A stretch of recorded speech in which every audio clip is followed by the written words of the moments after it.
하얀 여러분 안녕하세요. 하얗게 판넬 사이즈가 커졌습니다. 저희 방송 하면 할수록 내용도 내용이지만 이 판넬 혹은 썸네일 이런 쪽으로 맛집으로 소문나는 게 아닌가. 저 이번 주제가요. 한 4개월 전이었나요? 할리우드 감독 베스트 10을 했어요. 벌써 한 4개월 됐네요. 네, 그때 이후로 좀 많이 쟁여놨다가 네. 숨겨왔던 비장의 카드를 꺼냅니다. 그렇습니다. 이렇게 보약 같은 거 이렇게 뒀다가 오늘 좀 힘들겠다 맞아요. 네. 꺼내먹는 느낌으로 그런 비장의 아이템이고요. 그 당시 이제 미국 할리우드에서 활동하는 그런 배우 10명을 막 고르고 골라서 정말 힘들게 베스트 10에서 10명의 감독을 소개해드렸지 않습니까? 근데 그때 할리우드는 실제로 이제 미국 감독, 영국 감독뿐만 아니라 예를 들어서 멕시코 감독이라 할지라도 할리우드에서 활동 중인? 네, 주로 활동 중이면 예를 들면 무슨 알폰소 쿠아론이나 이냐리투 같은 감독이나 델토로 같은 감독들 이런 감독들은 실제로 그 대상 안에 집어넣었었죠. 오늘 다루게 되는 것은 비할리우드입니다. 근데 비할리우드 그러면 할리우드가 너무 디폴트 같잖아요. 조금 이상하죠? 네네. 근데 그럼에도 불구하고 할리우드 영화계가 세계를 장악하고 있는 건 사실이고 또 할리우드적인 어법이 있지 않습니까?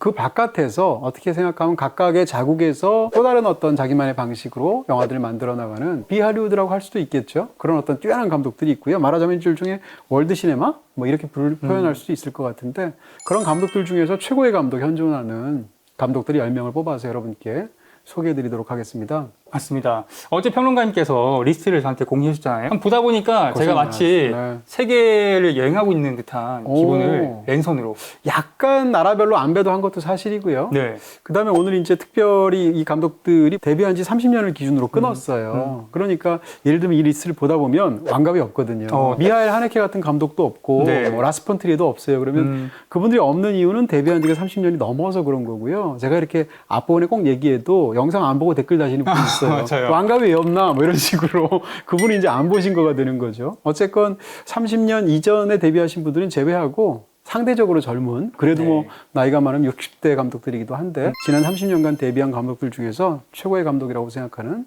무엇보다도 이런 리스트를 통해서 여러분들께 그분들의 영화를 소개해주고 싶은 그런 마음으로 이 기획을 준비했습니다. 첫 번째 뽑아보겠습니다. 네. 이란의 아시가르 파라디 감독입니다. 네, 아시가르 파라디 감독은 국내도 좋아하시는 분들이 많아요. 이 감독은 일단 이력을 얘기할 때 아카데미 외국어 영화상, 지금은 이제 국제장편상이라는 이름이 붙었죠. 그 외국어 영화상을 두 번이나 받은 감독이에요. 그런 부분에서 한 번 받기도 어렵고 한국에서는 이제 기생충 딱 한 편이 받은 거잖아요. 국제적으로 굉장히 주목받는 감독이라고 할 수 있고요. 아시가르 파라디는 사실 데뷔는 일찍 했는데 대략 국제적으로는 어바웃 엘리라는 영화부터 주목을 받기 시작했고요. 특히 결정적으로 나왔던 것이 바로 시민과 나데르의 결별. 예, 뭐 결별이라고도 하고 별거라고도 하죠. 네네. 그 작품이 이제 결정적인 네임밸류를 만들어내는 그런 작품이 됐고요. 실제로 그 작품은 아카데미를 받기도 했었고요. 아시가르 파라디를 생각하면 이 사람이 제일 잘하는 건 정말 디테일의 끝판왕. 제가 볼 때 영화를 표현하면서 그런 한 줄 평을 쓴 적이 있는데 티끌로 모아 만든 태산이라는 표현을 쓴 적이 있어요. 디테일들이 얼마나 많으면 네. 이만큼. 그렇습니다. 티끌을 하나하나 모았는데 티끌로 태산을 만드는 감독이에요. 감동이 조금씩 차오르는. 네, 어마어마하기도 하고 또 워낙 정교한 디테일들이 살아있어서 그 디테일과 디테일이 모여서 정말 꽉 짜인 누가 와서 조금만 흔들어도 크게 문제가 될 것 같은 그런 완벽한 세계를 축조하는 감독이고요. 또 한 가지는 이제 여러 인물들의 어떤 갈등과 기본적인 도덕적인 딜레마를 다루는 감독인데 서로 어떤 상황에서 두 사람이 서로 의견이 다를 수가 있잖아요. 그런 걸 이제 묘사하는 것을 직접적으로 다루게 되는데 파라디의 가장 훌륭한 것은 저는 이제 그런 표현들 자주 떠올리게 되는데 인물 저마다 최고의 변호사를 고용한 것 같아요. 아주 논리적이라는 뜻이죠? 논리적이기도 하고 그 사람의 입장을 가장 잘 대변하는 시나리오라고 할까요? 그런 면에서 어떤 대립하는 두 사람이 있으면 관객이 보통 어떤 특정한 사람, 특정한 주인공의 마음에 이입을 해서 보게 되잖아요. 근데 파라디의 영화 속에서 각각의 인물들은 다 그럴 만한 제각각의 사정이 있고 또 다 그럴 만한 제각각의 잘못과 감추는 부분도 있어요. 그런 것들이 얽혀있기 때문에 A가 옳다, B라고 옳다 이렇게 말하기가 어렵고 그런 절묘한 어떤 균형점 속에서 이야기가 펼쳐지니까 관객이 딱 보기에는 숨 막히는 어떤 느낌을 받게 되죠. 그만큼 각본을 잘 쓴다고 볼 수 있겠네요. 네, 각본이 뛰어나기도 하고 그것을 또 이제 연출화하는 능력도 굉장히 탁월한 감독이라고 말할 수 있습니다. 그런 부분에서 아시가르 파라디 한번 영화를 보시게 되면 그 이야기 속에 장력 같은 것들을 느끼실 수 있지 않을까 싶습니다. 오늘도 역시 어려운 선택의 순간입니다. 네. 사실 오늘 뭐 이런 것들을 골랐는데 고른 기준 중에 하나가 국내에서 최소한 한 편 이상 정식 개봉을 한 감독들만 골랐어요. 뭐 전위적이거나 굉장히 어렵다거나 이런 분들 빠지게 되죠. 그래서 그런 부분을 뺐는데 아시가르 파라디 영화는 국내에서 개봉을 많이 했습니다. 그 중에서 이제 최고의 작품은 아무래도 최근 영화들도 다 좋지만 시민과 나데르의 결별, 뭐 별거 이 작품을 고를 수 있을 것 같습니다. 아무도 머물지 않았다도 있잖아요. 그 영화도 좋죠. 그 다음에 최근에 이제 있었던 누구나 아는 비밀까지 영화들이 다 좋아요. 좋은데 그래도 역시 지금 말씀드렸던 그 작품이 최고적인 것 같고요. 이 작품은 장르 영화가 아니지만 굳이 장르식으로 얘기한다면 법정 영화라고 말할 수 있어요. 영화에 두 가지 어떤 법적인 분쟁을 다루고 있는데 초반에는 그 제목 그대로 시민이라는 사람 그리고 나델이라는 사람이 부부란 말이에요. 부부인데 아내는 외국으로 나가고 싶어하고 반대로 남편은 나가기 싫어하고 반드시 그 이유 때문만은 아니지만 부부가 갖고 있는 어떤 내적인 갈등이 골마 터져서 이혼을 하려고 한단 말이에요. 그런 어떤 이혼 소송이 하나가 있고 두 번째는 뭔가 하면 그런 과정에서 이 남자의 아버지가 굉장히 이제 힘든 그런 노인으로서 상황이 있어서 도우미를 부르게 되는데 이 도우미를 불러서 일을 하는 과정 속에서 양쪽에 오해도 있고 사고도 있고 해서 그만 유산을 하게 돼요. 도우미가.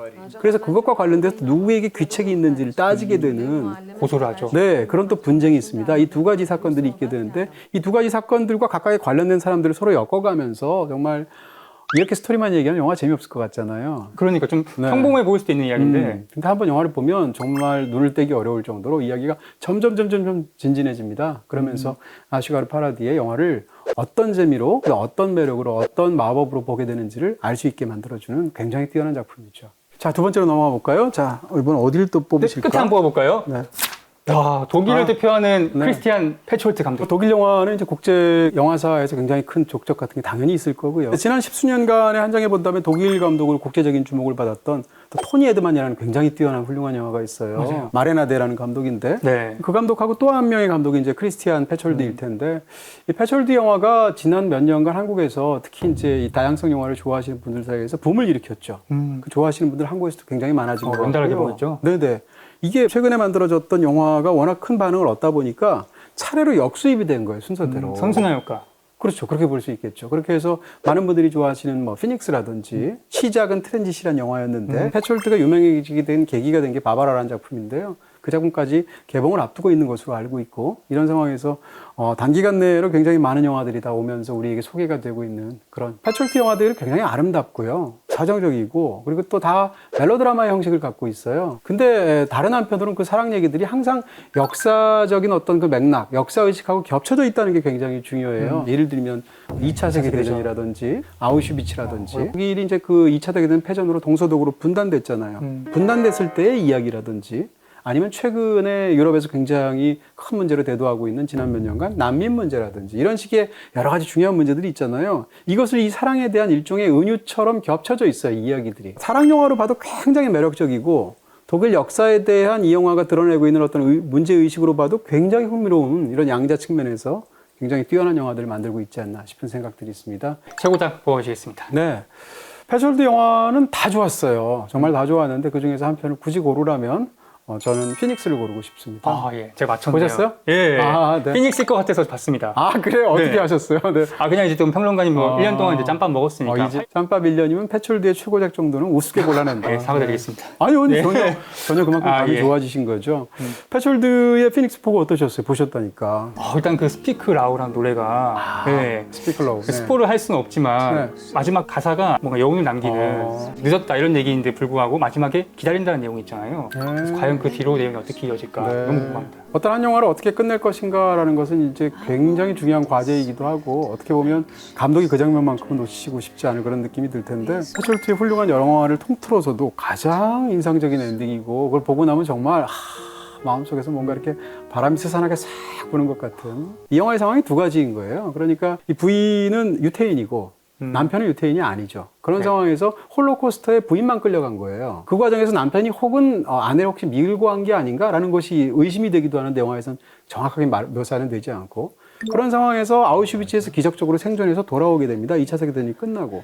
근데 아우슈비츠에서 총상을 입어가지고 얼굴이 망가졌거든요. 돌아오니까 어떻게 되냐면 얼굴을 성형수술을 하게 네. 되죠. 돌아오니까 남편은 아내를 보고도 자기 아내인지를 모르는 거예요. 근데 그럼에도 불구하고 얼굴은 다른데 뭔가 자기의 부인하고 비슷한 느낌이 있는데 부인이 갑자기 죽었으니까 부인의 유산이 있잖아요. 그걸 네. 차지하기 위해서 이 사람이 자기 진짜 아내인지도 모르고 아내 노릇을 해달라고 부탁을 하죠. $20,000 주겠다. 네. 그러니까 부인 입장에서는 자기의 남편이 자기한테 자기 스스로를 연기해달라고 요청한 결과가 되는 거예요. 이런 넌센스한 상황이 정말. 그렇죠. 어떻게 보면 약간 히치콕적인 영화적인 상황, 현기증도 떠오르기도 하고 그런 상황인데 그러면서 펼쳐지는 얘기인데 이 얘기는 기본적으로 뭔가 독일 역사하고 당연히 맞닿아 있고요. 두 가지가 그녀가 얼굴을 석영 수술해서 얼굴을 재건하려고 하는 거잖아요. 그리고 영화 속에서 보면 2차 세계대전이 막 끝나서 도시 자체가 폐화가 돼 있단 말이에요. 곳곳에서 막 무너져 있고. 근데 그걸 재건하려고 하는 노력이 있단 말이에요. 근데 그게 얼마나 어렵겠어요. 이 두 가지를 겹친 겁니다. 상징이군요. 네, 이 사람이 어떤 사랑의 붕괴와 독일 역사에서 그런 처참한 폐허와 이 두 가지를 붙여서 어떤 이야기를 같이 뻗어나가고 있다는 측면에서 굉장히 흥미롭죠. 세 번째 뽑아보겠습니다. 네, 저희 뭐 순서 같은 거 안 정하잖아요. 네, 랜덤으로 뽑아보겠습니다. 일본의 차세대 거장이죠. 하마구치 류스케. 하마구치 류스케가 지난 1년간 받은 스포트라이트는 정말 굉장합니다. 일단 세계 3대 영화제라고 말을 하잖아요. 베니스, 베를린, 칸 영화제인데 세 군데서 한 해의 상을 다 받았어요. 이야. 작년 베니스 영화제에서 스파이의 아내라는 영화로 감독상을 받았는데요. 물론 이제 감독을 하마구치 류스케가 한 건 아니에요. 근데 구로사와 기요시가 감독상을 받았지만 각본을 하마구치 류스케가 썼어요. 어쨌건. 그러니까 크게 일조한 부분이 있잖아요. 더 극적인 것은 올 들어서 이제 2월 달에 열리게 된 베를린 영화제에서 뭐 최고상은 아니지만 2등상에 해당하는 심사위원 대상을 받았단 말이에요. 그게 우연과 상상이라는 작품이에요. 그리고 나서 3달 뒤에 칸네 영화제가 열렸는데 정말 현지에서 폭발적인 반응을 얻었고 드라이브 마이 카라는 영화 제목인데 이 드라이브 마이 카로 각본상을 받았단 말이에요. 야. 그러니까 작년 베니스부터 올 칸까지 1년 동안의 가장 큰 세계 영화제를 전부 다 상을 받은 거예요. 영화제 수상만으로 얘기할 수 없지만 그런 어떤 굉장한 스포트라이트가 있었다는 것이고 그러니까 이 두 편에 지금 말씀드렸던 영화 우연과 상상, 드라이브 마이 카 두 편은 개인적으로도 지금 가장 궁금하게 두 편을 보고 싶은 굉장히 끌어오르는 기대감이 있을 정도로 저는 사실은 이 감독에 본격적으로 빠지게 된 것은 두 편의 영화 때문입니다. 해피아워라는 영화가 있고요. 그리고 결정적으로 아사코가 있었죠. 아사코라는 영화는 국내에서도 많은 관객이 든 건 아니지만 많은 관객들이 하마구치 류스케가 얼마나 훌륭한 감독이고 매력적인 감독인지 알게 되는 계기가 됐고요. 기본적으로 준비는 굉장히 많이 합니다. 그리고 대본이 있으면 대본 상태에서 리딩을 많이 한대요, 배우들하고. 근데 리딩 단계에서는 연기를 못하게 하고 그냥 건조하게 읽으라고 한단 말이에요. 그럼 계속 반복해서 읽다 보면 당연히 숙지가 되기도 하고 리듬 같은 것을 저희가 체득하게 되겠죠. 정작 슛이 들어가면 배우 입장에선 처음으로 감정을 실어서 연기를 하게 한대요. 감정을 실어서 연기한 건 처음이잖아요. 감정이 훨씬 더 생생하면서 진솔해질 수가 있겠죠. 그러니까 잘 준비한다는 측면에서는 철저히 준비하는 그런 감독이고 그러니까 계획은 탄탄하게 그렇지만 그 순간의 촬영 자체는 굉장히 우연의 창의성을 초청하는 방식으로. 그런 것도 유연하게. 네. 그렇게 해서 찍어서 영화들이 훌륭해진 게 해피아워를 보시면 그런 느낌이 확 드실 거고 아사코도 그렇거든요. 그런 측면에서 하마구치 류스케가 배우를 대하는 이런 태도가 그의 영화의 어떤 결정적인 특징 하나를 만들어낸 것이 아닌가 이런 생각들을 하게 됩니다. 네, 최고작은요? 사실은 뭐 둘 다 소개해드리고 싶지만 두 편 중에서 지금 말씀드린다면 아사코를 아무래도 고르고 싶은 생각이 있고요. 아사코는 감독이 그런 말을 했어요. 아사코라는 영화는 어떻게 말하면 가라타 에리카에 대한 다큐멘터리다 이렇게 말한 적도 있어요. 되게 현실적이에요. 네, 현실적이기도 하고 가라타 에리카의 다큐멘터리다라는 말 자체가 아까 제가 말씀드렸던 영화를 만드는 방식하고도 관련이 되어 있죠. 많은 사람들이 이제 아사코를 비판하는 사람 중에 어떤 의견을 말하는 경우가 있냐면 배우들이 연기를 너무 못한다 이렇게 말하는 사람들도 있어요. 어떻게 보면 맞는 얘기이기도 합니다. 예를 들어서 가라타 에리카가 이 영화가 첫 영화예요. 첫 번째 데뷔작이란 말이에요. 데뷔작이니까 실제로 연기를 보면 연기가 막 뛰어난 그런 연기가 아니죠. 근데 저는 좋은 연기라고 생각하는 거예요. 왜냐하면 이 세계에는 그 연기가 딱 어울리는 거예요. 그런 면에서도 이 아사코가 훌륭하고요. 하마구치 류스케 영화의 하나의 어떤 핵심 중에 하나가 일본에서 이제 재해가 많지 않습니까? 특히 지진이 많죠. 네, 해피아워는 고베 대지진하고 겹치고 이 아사코는 동일본 대지진하고 겹쳐요. 그러니까 어떻게 보면 일본에서 겪었던 그런 자연재해와 극중의 인물들의 관계가 포개지는 부분이 있어요. 그러면서 뭔가 거기에 대해서 말을 하기도 하거든요. 그런 측면으로 봐도 훌륭하고 그냥 아사코라는 인물 자체로 봐서 아사코가 결국 두 번 선택하는 얘기인데 이것이 전반부와 후반부가 정확하게 마주보도록 영화가 짜여져 있습니다. 그래서 영화에서 등장하는 오사카와 도쿄에서 벌어지는 일. 오사카의 친구들과 도쿄 친구들이 달라요. 이쪽에서도 한번 누군가가 실종되고 이쪽에서도 누군가가 한번 실종돼요. 잠적해요. 이쪽에서도 무슨 사진전이 벌어지는데 똑같은 사진전이 도쿄에서도 벌어져요. 이런 식으로 서로가 계속 마주보는 방식으로 되어 있는데 그 속에서 아사코라는 인물이 과연 어떤 선택을 하는가를 두 번 선택하는 걸 보여주는데 선택조차도 선택과 재선택이에요. 두 번째 선택은 첫 번째 선택을 놓고 또 다른 선택을 하게 되는데 이런 측면이 굉장히 흥미진진하고 사실은 아사코를 보다 보면 와, 이 감독의 영화는 앞으로도 정말 10년, 20년은 계속 너무너무 즐겁게 기대감을 가지고 보게 되겠다라는 그런 마음이 생기죠. 네, 이번에 네 바로 번째입니다. 가겠습니다. 중국의 지하장커 감독입니다. 지하장커 감독. 대만과 홍콩을 제외하고 중국 본토에 관해서 얘기한다면 중국 영화 지난 30년을 통틀어서 가장 중요한 감독 누굴까? 지하장커 아니면 왕빈 같아요. 지하장커는 현재까지도 굉장히 훌륭한 영화들을 지금도 만들고 있고 본인이 인터뷰에서 그런 말을 한 적이 있습니다. 영화를 선택한다는 것은 뿌리 뽑힌 삶을 선택하는 것이다 라고 이제 본인의 삶에 대해서 말을 한 적이 있는데 실제로 이 지하장커 영화 속에 나오는 인물들이 뿌리 뽑힌 사람들처럼 보여요. 삶이. 그런 면에서 이제 그 영화가 주는 어떤 특징들 같은 것이 있고요. 스틸라이프 보면은 거의 뭐 아무것도 없잖아요. 그러니까요. 네. 네. 지하장커는 기본적으로 어떻게 영화를 만드는 건가 하면 변하고 있는 것들을 카메라를 갖다 대고 변하고 있는 상황을 찍는 거죠. 말하자면 극영화든 다큐멘터리든. 근데 그걸 통해서 변하지 말아야 할 것에 대해서 사실은 말하는 감독이에요. 예술이 어떤 노래를 부를 수 있을까 이렇게 한번 생각해 보면 새로운 미래가 막 찬란한 미래가 막 다 국민들이 막 성장하고 이런 어떤 고속도로 같은 그런 미래를 한번 바라보면서 권주가를 부를 수도 있잖아요. 얼마나 신나요 이런 미래가 오니까. 그래서 흥청망청 술을 마시는 권주가를 예술이 부를 수도 있어요. 반면에 그러는 과정에서 망실되거나 부서지거나 없어지거나 사라지거나 잊혀진 것들에 대해서 그것들을 불러내는 초혼가일 수도 있단 말이에요. 어떤 예술은 권주가를 부르고 어떤 예술은 초혼가를 불러요. 제가 볼 때 지하장커는 후자 쪽이란 말입니다. 이 과정 속에서 사라져가는 것, 잊혀져가는 것 이런 것들을 집중적으로 영화들을 찍고 있죠. 지하장커의 예술이 우리에게 주목되거나 더군다나 또 이제 중국 사회에 대해서 말해주는 부분들도 있고 예술적으로 너무 훌륭하고 그런 작품들이라고 말할 수 있겠죠. 네, 최고작은 뭐 당연히 많어 알면서 스틸라이프입니다. 네, 스틸라이프입니다. 네, 대신 말씀해 주시죠. 근데 이 영화는 진짜 그냥 내용이 뭐 두 주인공이 네. 헤어진 가족을 찾는 얘기잖아요. 그렇죠, 그렇죠. 사실은 네. 어떤 게 훌륭한지 잘 네. 모르겠어요. 그럴 수 있어요. 스틸라이프를 보면서 모든 사람들이 좋아하기는 어려울 거고요. 근데 저는 그 영화가 지하장커의 굉장히 최고의 정점이라고 생각하고 걸작 중에 걸작이라고 생각하는 네. 측면이 있고요. 스틸라이프는 말씀하신 것처럼 이제 중국 산샤댐을 찾아가는 두 명의 서로 다른 남녀의 여정을 그린 거예요. 남자는 오래전에 십수년 전에 아내가 딸을 데리고 가출을 했고 도망갔죠. 그 다음부터 이제 소식이 끊어졌고요. 아내도 2, 3년 전에 남편이 실종이 된 상황에서 둘 다 거기 있겠지라고 생각하는 산샤댐까지 가는데 이 산샤댐이 절묘한 로케이션인 거예요. 산샤댐 자체가 철근과 콘크리트로 만든 댐 중에서 전 세계에서 제일 큰 댐이란 말이에요. 그래서 중국에서도 산샤댐을 건립하는 일을 어마어마한 역사라고 굉장히 크게 홍보도 하고. 아, 그래서 지도부가 신경을 많이 썼군요. 그럼요. 근데 정작 어떻게 되겠어요? 그런 거대한 댐을 만드는 과정 속에서 원래 거기에 수몰지구에 살았던 사람들이 이게 다 수몰이 되는 환경 속에서 이주를 해야 되는 자기 삶의 터전을 잃어버리게 되죠. 그 사람 숫자가 이 댐이 워낙 크기 때문에 100만 명이 넘는다는 거예요.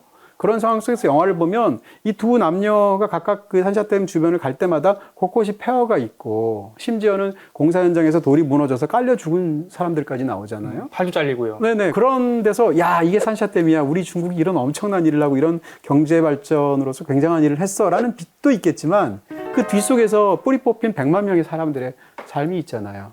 거기에 관한 영화인 거죠. 이 영화는 이제 굉장히 리얼하게 영화를 찍었는데 폐건물이 갑자기 로켓처럼 하늘로 날아가는 장면 같은 거 있잖아요. 그런 초현실적인 장면이 있잖아요. 그건 진짜 생뚱맞더라고요. 그러니까요. 그다음에 UFO도 나와요. 네. 이 영화 속에. 이런 식으로 그런 환경을 어떻게 보면 SF적으로까지 코멘트를 하는 거죠. 그런 면에서 이 스틸라이프가 갖고 있는 굉장히 뛰어나고 독특한 측면들이 있을 것이다. 이렇게 말할 수 있습니다. 자, 절반 정도 왔습니다. 네. 프랑스에 떠오르는 영화 감독 셀린 시아마입니다. 떠오르기에는 지금 너무 많이 떠올랐죠. 거의 1년 사이에 네. 수직 상승했죠. 특히 한국에서 그런 감이 있고요. 지금까지도 대표적이면서 가장 많이 알려진 가죠. 네, 그녀의 어떤 명성의 확고한 부분을 만든 게 바로 타오르는 여인의 초상이고요. 네. 아까 패철트 얘기를 했었는데 진짜로 한 이런 예술 영화에 비해서 국내에선 지난 한 10여 년간 단기간에 가장 크게 떠오른 스타 감독이 제가 볼 땐 셀린 시아마 같아요. 그래서 셀린 시아마가 5편이 한 1, 2년 사이에 전부 다 개봉했잖아요. 가장 최근작 뿌띠 마망까지. 맞아요. 그 중에 네. 상영 중이라고 떠있는 영화가 3개나 있더라고요. 아, 그래요? 네. 그런 식으로 이제 많은 사람들의 사랑을 받고 있고, 실제로 굉장히 훌륭한 감독이고, 앞날이 주목되고요. 셀린 시아마의 영화는 뭐, 페미니즘 영화의 최전선이라고 봐야겠죠. 그런 어떤 여성주의적인 강력한 주제의식을 갖고 있고, 주인공들이 다 여성 주인공이기도 하고, 그러면서 이야기가 펼쳐지는데, 생각보다 스펙트럼이 굉장히 넓어요, 표현 범위가. 처음 사랑이 찾아오는 순간의 강렬함을 너무너무 아름답고도 강렬하게 묘사하죠. 뭐 워터 릴리스라는 데뷔작도 그랬고 타오르는 여인의 초상도 그렇고 톰보이 같은 작품도 그렇습니다. 반면에 또 어떤 영화는 굉장히 어떤 비타협적인 그런 면모를 보이기도 해요. 예를 들면 걸후드 같은 작품이 그런데 가장 최근 작품인 프티마만 같은 영화를 보면 영화가 또 엄청나게 동화적이고 또 관조적이에요. 이런 식으로 스펙트럼이 굉장히 다양한 측면들을 보이고 있어서 시야마 감독이 앞으로는 어디까지 뻗어갈까? 롱런 하시겠네요. 네, 굉장히 궁금한 측면들이 있고요. 셀린 시야마 영화들이 정말 반짝반짝 빛나는 그런 경험들을 최근에 주지 않았나 싶습니다. 최고작 뽑아주시겠습니다. 셀린 시야마의 최고작은 타오르는 여인의 초상이죠. 안 할 수가 없죠. 네, 나머지 네 편도 좋지만 타오르는 여인의 초상은 정말 아름다운 영화 같아요. 이 영화를 보면서 영화 자체가 그 자체로 선연한 불꽃 같다라는 제가 얘기를 썼는데 영화에서 사실은 이 방법론적으로 미학적으로 이 영화에서 시선이나 인물의 위치나 이런 게 굉장히 중요해요.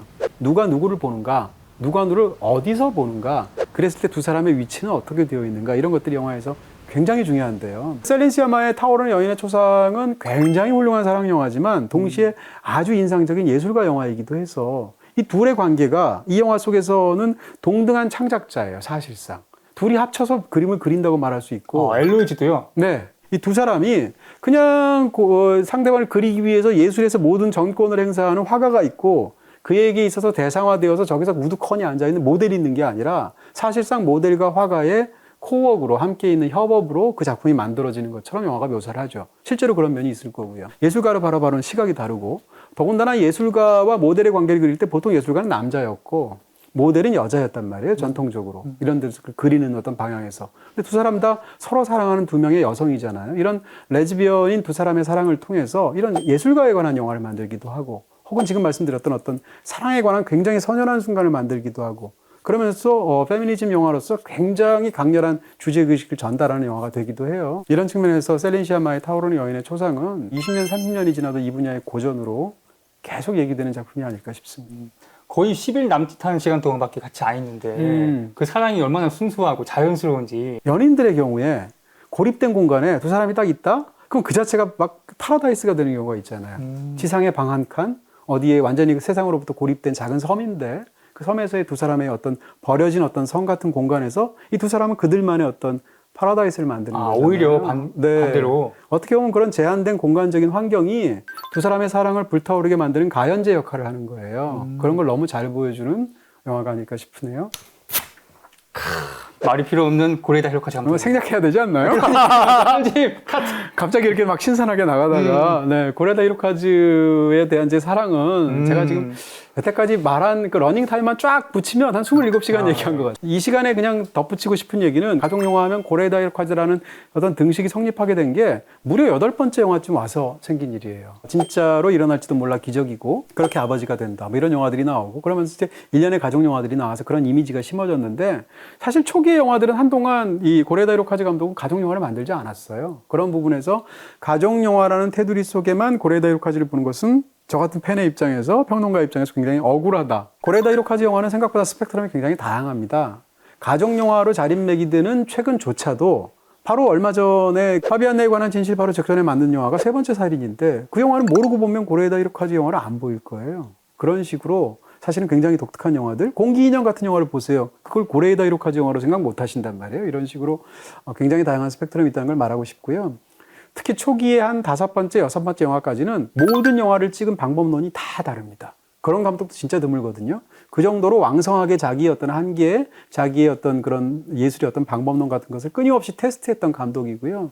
그런 부분에서 히로카즈의 앞날도 저는 우리가 알고 있는 것이 고레다 히로카즈의 전부가 아닐 것이다라는 믿음이 있어요. 앞으로도 얼마든지 또 다른 분야로 개척해 나갈 것이다라는 생각이 있습니다. 좀 새로운 얘기를 해주신 것 같아요. 그렇죠. 네. 중복 안 되게 하려고 27시간 얘기한 거 플러스 또 다른 10분을 그러니까요. 좀 신선했습니다. 네. 최고작은 신선할 수 없죠.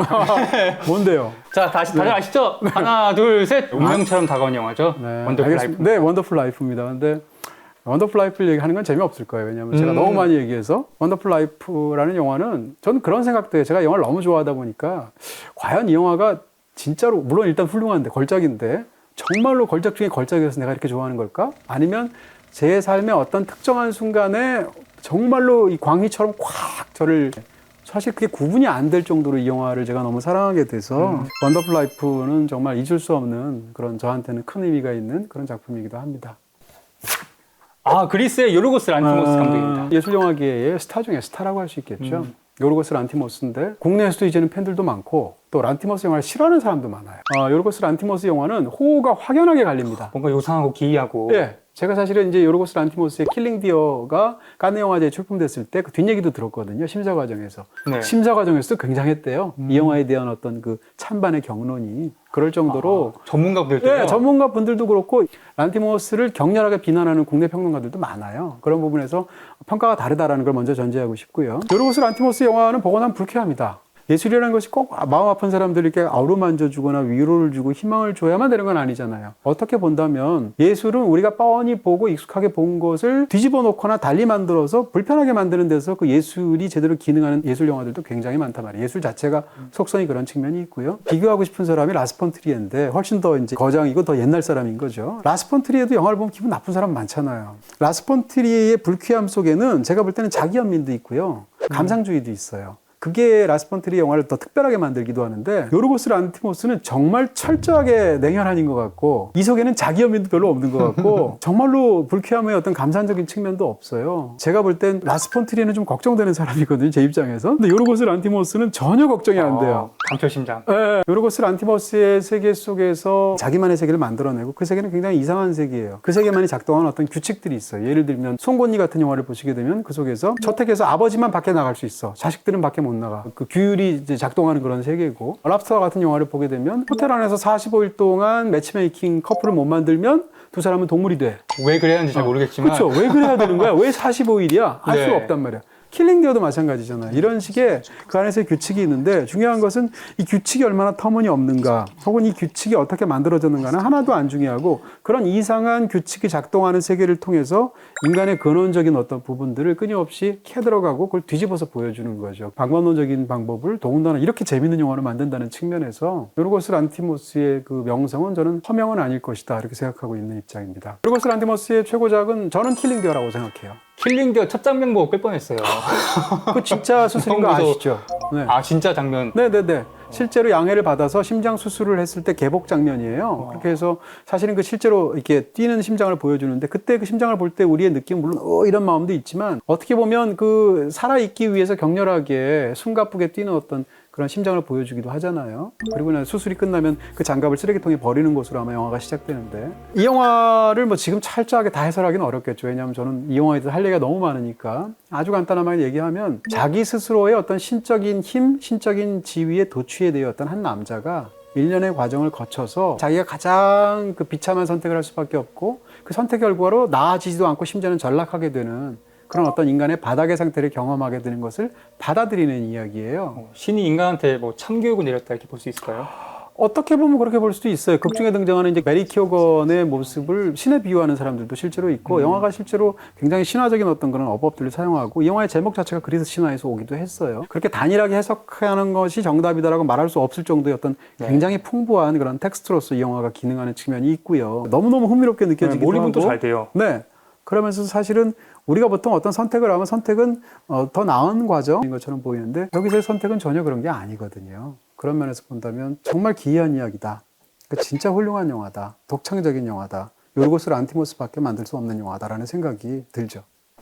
지비아긴 제프. 네. 감독 이름 자체가 좀 덜 유명하다고 그럴까? 이렇게 말할 수 있을 것 같아요. 근데 굉장히 훌륭한 감독이라고 말씀드리고 싶고 초반에는 굉장히 원형적인 이야기 아주 보편적인 이야기를 가장 어떤 신화적인 형태로 표현하는 그런 영화들을 만들었어요. 그러다가 뒤로 오면서 점점 실제 러시아 사회 현실들을 끌어들이게 됩니다. 아마 엘레나부터 그랬던 것 같은데 최근에 나왔던 영화들 예를 들면 국내에도 개봉했던 러브리스 같은 작품 혹은 리바이어던 같은 작품을 보시게 되면 리바이어던은 심지어는 이 러시아의 문화부에서 이 금전 지원을 했단 말이에요. 영화를 우리식으로 얘기하면 영진이 같은 데서. 그런데 내용은 네. 비판하는. 그렇죠. 근데 내용은 특히 이제 반 푸틴 영화로까지 해석이 될 수 있는 그런 영화를 만들었단 말이에요. 네. 그래서 문화부 장관이 이 영화를 격렬하게 비난한 적도 있어요. 그렇게 돼서 사실상 이 제도권하고 멀어지게 된 부분이 있고요.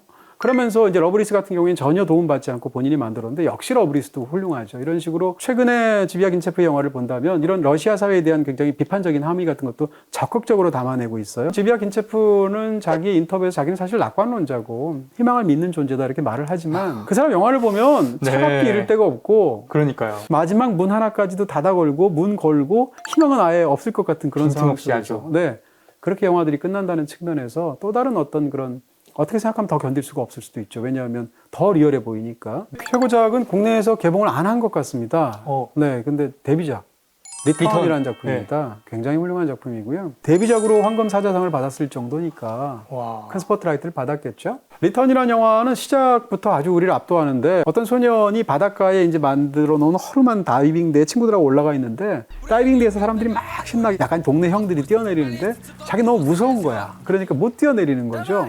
그러니까 나머지 형들이 놀리고 가게 되는데 얘가 택할 수 있는 방법은 두 가지. 하나는 뛰어내려서 자기 용기를 증명하거나 아니면 포기하고 그냥 뒤로 이렇게 내려오거나 하면 되는데 둘 다 못해요. 왜냐하면 뛰어내릴 용기는 없고 그렇다고 그냥 다이빙에서 걸어 내려오자니 그 바들 수모가 자기는 견딜 수가 없고 계속 서 있는 거예요? 그래서 거기서 계속 있으면 결국 엄마가 와요. 해가 지고 뭐 이러면 그럼 엄마가 와서 이제 데려가는 얘기거든요. 그리고 집에 왔고 그리고 약간 영화가 본격적으로 시작되면 12년 동안 아버지를 본 적이 없습니다. 아버지가 나갔는데 왜 나갔는지는 영화에 설명이 안 돼요. 근데 집에 딱 갔는데 엄마가 담배를 피면서 그런 얘기를 하는 거죠. 얘야, 아버지가 돌아왔단다. 라고 말하는 거죠. 12년 동안 본 적이 없는데. 그래서 아버지 얼굴도 몰라요. 그래서 문을 열고 들어가 보니까 아버지가 자고 있는 얼굴을 보는데 저게 아버지인지 아닌지를 모르겠어. 그래서 사진첩을 봐요. 옛날랑. 이 아버지가 그 아버지가 맞나? 그럴 수 있죠. 12년 됐으니까. 이렇게 되고 있는 두 아이의 얘기예요. 아들이 둘인데. 그 두 아들과 함께 12년 만에 돌아온 아버지가 잠에서 깨어나서 낚시 여행을 데려갑니다. 그러면서 벌어지는 이야기예요.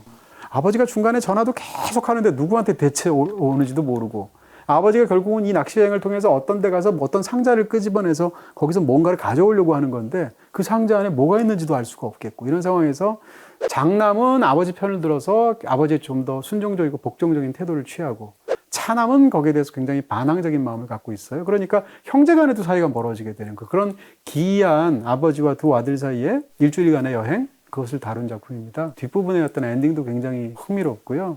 지비아 긴체프라는 훌륭한 재능의 탄생을 알렸던 그런 데뷔작이라고 할 수 있겠죠. 콘텐츠의 바다 오션.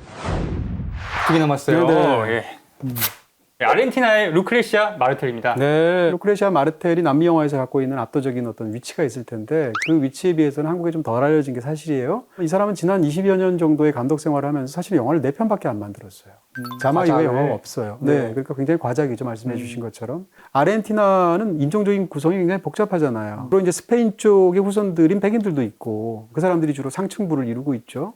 그 다음에 혼혈도 있고 그 다음에 인디오들도 있잖아요. 그런 면에서 인종적으로 굉장히 복잡한데 그런 복잡한 인종적인 구성이 그대로 또 계급적인 문제가 되거든요. 백인들이 상층 계급을 점유하고 있으니까. 맞아요. 어찌됐건 그런 문제를 굉장히 깊이 있게 다루고 있는데 그들이 갖고 있는 어떤 위선이라든지 계급의식이라든지 어떤 그런 계급적인 오만이라든지 이런 것들을 여러 가지 다양한 방식으로 폭로하거나 견제하거나 혹은 그 속에서 아르헨티나의 사회를 반영하는 그런 영화들을 만들고 있어요. 루크레시아 마르텔은 이분의 단점, 유일한 단점은 하도 영화 좀 많이 만들어 주시지 이런 생각이 들고 아르헨티나의 거장 감독이라고 말할 수 있을 것 같고 특히 이제 여러분들이 자마는 보실 수 있으니까 여러분들이 강력하게 권해드리게 됩니다. 최고작은요? 네, 뭐 자마 이렇게 말했으니까 자마죠. 네. 스페인어에서 Z는 보통 시옷에 발음이 가까워서 자마에 더 가까울 텐데. 라마? 근데 한국에서 하필이면 자마라고 해서 많은 사람들이 영화가 어렵고 이러니까 자모아라고 이렇게 사람들이 놀리는데 영화를 만드신 분들이나 수입하신 분들 입장에서 정말 피눈물이 나지 않을까 예. 그런 생각이 들어요. 근데 훌륭한 영화라고 생각이 들고 언젠가 이 영화에 대해서 해설해 드릴 수 있는 기회가 있으면 좋겠다. 이 영화 진짜 해설 필요한 영화인 것 같아요. 네네. 보셨어요? 네, 봤습니다. 요거 진짜 뭘 느끼셨나요? 네. 일단 중간에 한 3번 잠들었기 때문에 네. 잘 모르겠는데요. 네. 약간 그 주인공이 약간 정감이 별로 안 가고 그쵸. 중간중간에 원주민 좀 괴롭히는 것 같은데 네. 거기에 뭘 좀 나타내는 건가? 네. 여기까지 생각했습니다. 네, 이 가장 일반적인 반응이고 솔직한 네. 반응이라고 할 수도 있어요. 자마는 이제 루크레시아 마르텔의 영화에서도 이색적인 영화입니다. 왜냐면 앞에 3편의 영화랑 거의 모든 점에서 달라 보여요. 앞에 3편의 영화는 그래도 우리가 이해하는 보통 리얼리즘 영화라고 말할 수 있어요. 여성 주인공이고 뭐 이런 이야기들이죠. 그리고 현대극이고. 근데 자마는 일단 18세기 시대극이에요. 주인공이 자마라는 남자예요.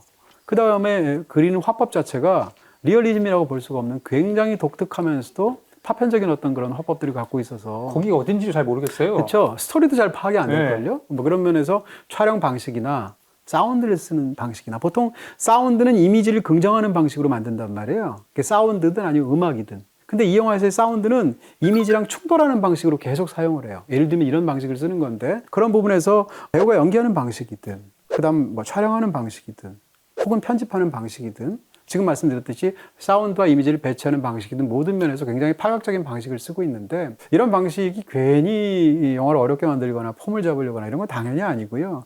이게 자마라는 영화의 핵심하고 닿아 있는 거죠. 아주 간단히 말을 한다면 왜 자마 형식은 이렇게까지 튀고 우리가 종잡을 수 없는가라는 것인데 8세기에 스페인이 지배했던 그러니까 아르헨티나라는 나라가 있기 전에 그 지역에 식민의 역사가 있을 거 아니에요. 그 식민은 당연히 이제 제국주의 역사일 것이고 그 시기를 기술하는 서양 역사에서의 방식이 있을 거예요. 그걸 방식은 예를 들면 이런 거죠. 보통 이제 근대라고 우리가 얘기를 하게 되는데 근대라는 것은 무엇인가라고 한다면 근대 하면 이분법이 성립한단 말이에요. 문명이 있으면 야만이 있어요. 중심이 있으면 주변이 있어요. 예. 이런 식으로 이런 것들이 있게 되는데 이런 그 기준을 이제 집어넣게 되면 우리는 근대적인 그 이성의 측면에서 서유럽적인 관심에서 이런 것들을 기술을 하게 되는데 사실은 이성에는 성찰도 있고 자기 반성도 있어요. 서양이라고 왜 이런 제국주의에 대한 비판적인 견해가 없겠어요? 근데 그런 자기 반성의 견해조차도 사실은 그 이성을 기본으로 하는 근대 정신으로 이 역사를 정리한단 말이에요. 그것조차 서양 위주로. 그렇죠. 근데 그것 자체를 붕괴하고 싶은 거죠. 그러니까 그렇게 근대적인 이성으로 혹은 서구 중심의 사고로 이 식민의 역사를 바라보는 그 식민주의자들의 사관 자체를 영화가 부수고 싶어 하는 거죠. 그런 면에서 이 영화에서 펼쳐지는 모든 것들은 루크레시아 마르텔이 만들어낸 18세기 후반의 어떤 하나의 세계예요. 분명한 역사적인 테마가 있고 역사적인 구성이 있고 그 속에서 치안 판사로서 활동하고 있는 자만한 사람의 얘기가 있지만 그것 자체가 사실은 어떻게 보면 약간 SF적으로 만든 측면까지가 있는 거죠. 그런 면에서 이 마르텔의 자마라는 영화가 주는 어떤 기념비적인 그런 성취가 있습니다. 사실 좋은 영화들도 다 제각각의 방법이 있지 않습니까? 아까 말씀드린 것처럼 아시가르 파라디 영화나 고레다 히로카즈 영화를 보면 일반적으로 다 좋아하시는 영화들일 수 있고 루크레시아 마르텔이나 이런 영화를 보게 되면 도대체 무슨 얘기인지 알 수가 없고 란티모스 영화를 보면 기분 나쁘고 근데 다 제각각의 이유로 훌륭한 거예요. 그러니까 한 가지 방법으로만 영화는 훌륭해야 된다 이렇게 안 믿었으면 좋겠어요. 예를 들면 아니 모든 사람이 다 좋아해야지 그 좋은 영화지. 뭐 보편적인 감동이 있어야 되는 거다. 그렇지는 않아요. 어떤 예술도 그렇지는 않아요. 모두가 좋아하는 예술이 있을 수도 있고 문학도 마찬가지고 미술도 마찬가지죠. 그런 측면에서 조금 마음을 열어두셨으면 어떨까 싶습니다. 루카 구아다니노. 네. 루카 구아다니노 감독은 이 안드레이 지비아킨체프 같은 감독의 세계랑 반대라고 말할 수 있어요. 이 사람 영화의 핵심은 뭐냐면 뜨거움. 살아있어서 너무 좋아. 육체가 있어서 너무 좋아. 사랑해서 너무 좋아. 이런 거예요. 그런 어떤 살아있음의 감각의 충일함이 영화에 너무 잘 반영이 되어 있기 때문에 루카 구아다니노의 영화들의 배경이 흔히 여름입니다. 그 이유가 여름이 가장 그런 느낌을 주기가 쉽잖아요. 그 영화적인 테마 중에 하나가 뭔가 하면 몸이에요, 몸.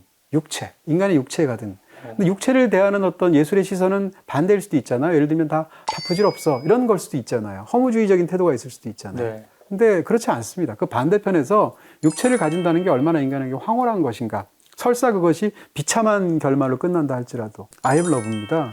나는 사랑이다. 네, 진짜 100%의 사랑 영화라고 말할 수 있고요. 주인공이 러시아 여자예요. 바로 틸다 스윈튼인데 이탈리아의 굉장히 부유한 가문에 결혼을 해서 들어가서 이제 그 집안의 며느리가 되는 거죠. 근데 이 집안에서 계급적으로나 러시아 출신이라는 것으로나 사실 그 집안에서 제대로 섞이지 못하고 가구 취급을 받아요. 그런 상황에서 억눌린 채 예를 들면 살림자라고 안주인으로 자라고 이러는데 그 과정 속에서 자기 아들이 죽는 끔찍한 일을 겪게 되고 그 과정 속에서 아들의 친구인 평범한 요리사가 있는데 그 요리사와 아들의 친구랑 사랑에 빠지게 돼요. 그러면서 그 사랑의 경험이 그녀의 모든 삶을 송두리째 바꾸는 그런 얘기거든요. I am love를 보면 이 영화 사랑 영화로 굉장하다.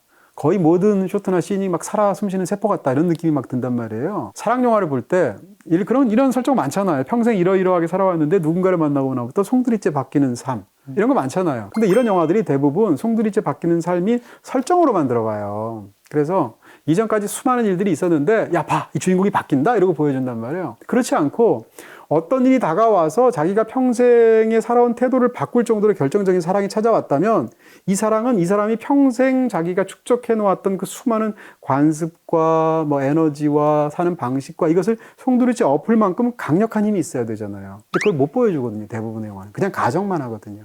그러니까 그녀가 그렇게 변하는 게 어떻게 평생 그런 삶을 산 사람이 어떻게 아들의 친구와 등등의 수많은 의문이 있는데 영화를 보면 의문이 안 들어요. 왜냐하면 이 영화가 그걸 너무 잘 묘사하고 있기 때문에 그 순간의 광희를 그런 측면에서 본다면 I am love가 이런 사랑 영화로서 보여주는 굉장한 부분들이 있고요. 네, 오늘 소개해드린 영화 중 제가 띄워드리는 8편의 영화들은 BTV에서 보실 수 있습니다. 그리고 영화 원정액 오션에 가입하시면 무제한으로 감상하실 수 있습니다. 네, 사실 저도 이번에 보면서 느꼈지만 할리우드 영화에 비해서 국내에 수입이 많이 안 되다 보니까 네네. 잘 모르시는 분들이 많으실 것 같아요. 본인이 좋아하는 취향에 따라서 영화를 추천해 주잖아요. 음악이든 영화든. 그러다 보니까 그 좁은 바운더리 안에서 추천해 주는 영화만 자꾸 보면 전에도 한번 말씀드렸습니다만 취향은 점점 구심력에서 줄어드는 속성이 있어요. 그래서 사실은 의도적으로라도 이 구심력에 맞서서 취향에 여기를 한번 푹 늘려주고 이쪽 한번 푹 늘려서 자꾸 이걸 넓히는 운동을 해야, 그런 시도들을 해야 사실은 취향도 건강해질 수 있거든요. 그런 측면에서 나 이런 영화 안 봐 이렇게 생각하지 마시고 약간 끌리는 게 있으면 한번 약간 도전하는 느낌으로라도 이렇게 한번 보시면 어떨까 싶은 생각이 듭니다. 네, 저희는 다음에 또 흥미로운 신선한 콘텐츠로 찾아뵙겠습니다. 파이어 타임! 파이어! 키야.